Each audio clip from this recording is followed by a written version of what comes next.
Bao dương là ngùng, xóm công bận tổ kì, hai rứt tay mình trâu bận tổខ្លួនឯង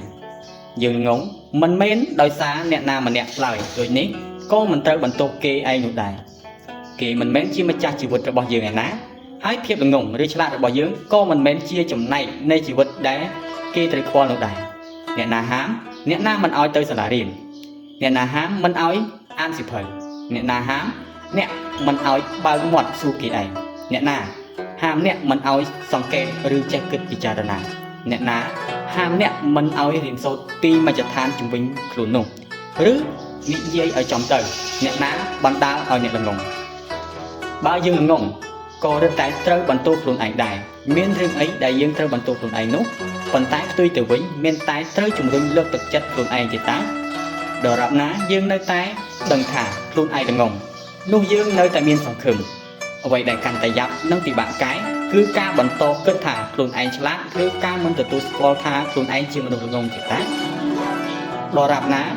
យើងនៅចង់ចេះចង់ដឹងនោះយើងពិតជាអាចចេះដឹងបានទោះបីយើងមានវ័យមួយណាក៏ដោយទស្សនៈមួយនិយាយថា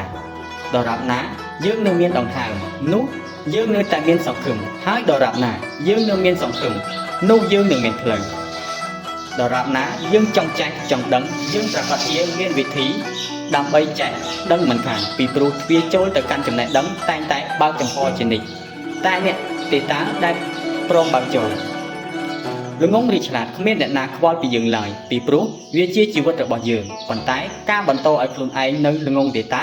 ទើបជាបញ្ហាដែលនៅយាយីជីវិតយើងរហូតដល់ស្លាប់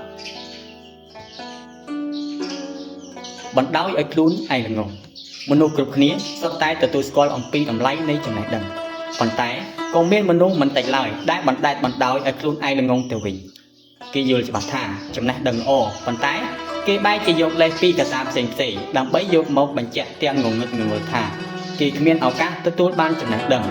ដោយសារហេតុផលដ៏កំសត់ណាមួយទៅវិញហេតុអ្វីត្រូវប្រើប្រាស់លេសដ៏កំសត់ដើម្បីបណ្ដោយឲ្យជីវិតរបស់ខ្លួនកំសត់ទៅវិញជាទូទៅមនុស្សកាត់មកដើម្បីទទួលបានចំណេះដឹងមិនមែនដេកចាំចំណេះដឹងរត់ចូលទៅក្នុងខួរក្បាលរបស់ខ្លួនឡើយហេតុអ្វីគ្រាន់តែបើកចិត្តរៀនសូត្រដើម្បីប្រយោជន៍ខ្លួនឯងសោះមិនក៏ពិបាកម្ល៉េះចូលត្រង់ទៅផឹកស៊ីវិញពេលខ្លះគេមិនហៅផងមិនក៏ចេះរកផ្លូវឃើញយ៉ាងងាយបែបនោះមនុស្សមានវិជ្ជាបាយជាច្រើននិងសម្បូរបែបដើម្បីទទួលបានចំណេះដឹងជាពិសេសក្នុងសម័យបច្ចេកវិទ្យាដ៏ទំនើបនេះសៀវភៅរាប់សិបក្បាលដែលមានលក់នៅលើទីផ្សារដែលត្រូវតាមចំណង់ចំណូលចិត្តជំនាញឬការងារជាពិសេសចំណុចខ្សោយរបស់ខ្លួនក្រៅពីសៀវភៅក្នុងវីដេអូ YouTube ដែលមានមេរៀនរាប់មិនអស់យ៉ាងសម្បូរបែបហើយយើងអាចរៀនសូត្រដោយឥតគិតថ្លៃគ្រប់ពេលវេលានិងគ្រប់ទីកន្លែងនៅមានវិធីជាច្រើនទៀតដើម្បីទទួលបានចំណេះដឹងប៉ុន្តែហេតុអ្វីបានជាយើងមិនបញ្ញាចិត្តរៀនចំណេះដឹងនាំឲ្យយើងទៅរកពន្លឺហើយភាពងងខ្លៅនឹងនាំយើងទៅរកទីងងឹតប៉ុន្តែជាក់ស្ដែងក្នុងโลกនេះគ្មានអ្វីដែលងងឹតជាងការមិនព្រមបើកភ្នែកមើលនោះទេហើយក៏គ្មានអ្នកណាម្នាក់ល្ងងជាងមនុស្សដែលមិនព្រមរៀននោះដែរជាទូទៅយើងមានលទ្ធភាពគ្រប់គ្រាន់ដើម្បីទទួលបានចំណេះដឹងជាងបណ្ដោយខ្លួនឲ្យរំចិត្តដោយភាពល្ងងខ្លៅលោកលីខ្វាន់យូនិយាយថាមនុស្សគ្រប់រូបទោះបីឆ្លាតវៃឬល្ងងប៉ុណ្ណាក៏ពួកគេមានសិទ្ធិក្នុងការកសាងខ្លួនសារជាថ្មីដែរសង្ហបុរីទោះបីជាប្រទេសតូចតាចក្រីក្រប៉ុណ្ណាក៏អាចក្លាយជាប្រទេសដ៏រីកចម្រើនរុងរឿងបានដែរទ្រព្យកើតពីគំនិតមុនមានទ្រព្យមនុស្សត្រូវមានគំនិតឬអាចនិយាយបានថាមនុស្សត្រូវប្រើគំនិតដើម្បីបង្កើតទ្រព្យប៉ុន្តែនៅមានមនុស្សមិនតិចឡើយដែលប្រាថ្នាចង់បានទ្រព្យដែលខ្លួនឯងមិនប្រឹងប្រែងស្វែងរកគំនិតផងនោះពាក្យបុរាណខ្មែរពោលថាក្រវៃក្រចុកកុំឲ្យតែក្រគំនិតក្រទ្រព្យមិនយូរទេឲ្យតែមានគំនិតប៉ុន្តែបើក្រគំនិតទ្រព្យមានប៉ុន្មានក៏មិនសោះដែរទស្សនៈមួយឃ្លាបានលើកឡើងថារឿងគ្រប់យ៉ាងសុទ្ធតែកើតឡើងពីគំនិតដូចនេះ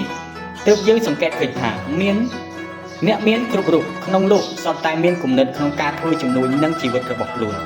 សូម្បីតែអ្នកមានទ្រព្យមហាសាលដែលចង់ចែកទ្រព្យសម្បត្តិឲ្យកូនចៅក៏មើលថាកូនចៅរបស់ខ្លួនមានគំនិតឬអត់ដែរគំនិតធ្វើឲ្យមនុស្សចេះគិតពិចារណាដឹងខុសដឹងត្រូវដឹងរឿងដែលគួរធ្វើនិងរឿងមិនគួរធ្វើជាពិសេស គំនិតជួយឲ្យមនុស្សចេះស្វែងរកវិធីក្នុងការទប់ស្កាត់ដោះស្រាយបញ្ហានិងទាញប្រយោជន៍ពីបញ្ហាជាដើមគេចេះប្រើប្រាស់គំនិតដើម្បីរកទ្រព្យថែរក្សាទ្រព្យបង្កើនទ្រព្យប្រើប្រាស់ទ្រព្យដើម្បីជាប្រយោជន៍ដល់គ្រួសារនិងសង្គមជាតិរបស់គេផងដែរប៉ុន្តែមនុស្សដែលមិនសូវសម្បូរគំនិតត្រូវបានគេចាត់ទុកថាជាបុគ្គលដែលក្រិនគំនិតជាបុគ្គលដែលមានគំនិតមិនសូវលូតលាស់និងមិនសូវសកម្មឲ្យធ្វើកិច្ចការសំខាន់ឬកិច្ចការធំមិនបានបុគ្គលដែលមិនសូវមានគំនិតជាបុគ្គលដែលមិនសូវមានភាពក្លាហានក្នុងការប្រឈមមុខនឹងបញ្ហាមិនសូវមានលំនឹងក្នុងជីវិតមិនសូវមានកម្លាំងចិត្តព្រមទាំងភាពវិជ្ជមានក្នុងជីវិតរបស់ខ្លួនឡើយចំណុចអវិជ្ជមានដែលកើតឡើងពីការខ្វះគំនិតនេះពិបាកធ្វើឲ្យពួកគេបង្កើតទ្រព្យសម្បត្តិនិងសេចក្តីសុខក្នុងជីវិតណាស់ដូចនេះ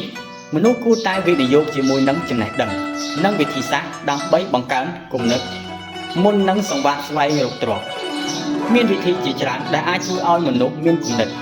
ហើយវិធីសាស្ត្រដំបូងនិងចម្បងបំផុតគឺត្រូវបើកចិត្តដើម្បីទទួលយកគំនិតជាមុនសិនការសិក្សារៀនសូត្រនៅសាលាការអានសៀវភៅការជជែកពិភាក្សាការសង្កេតការស្ដាប់ការមើល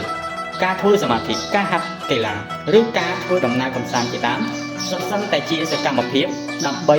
ធ្វើឲ្យមនុស្សមានគំនិតមហាសេដ្ឋីអាមេរិក Warren Buffett និយាយថាការវិនិយោគដ៏ល្អបំផុត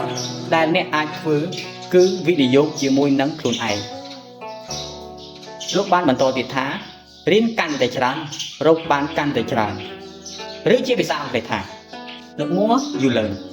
the more you earn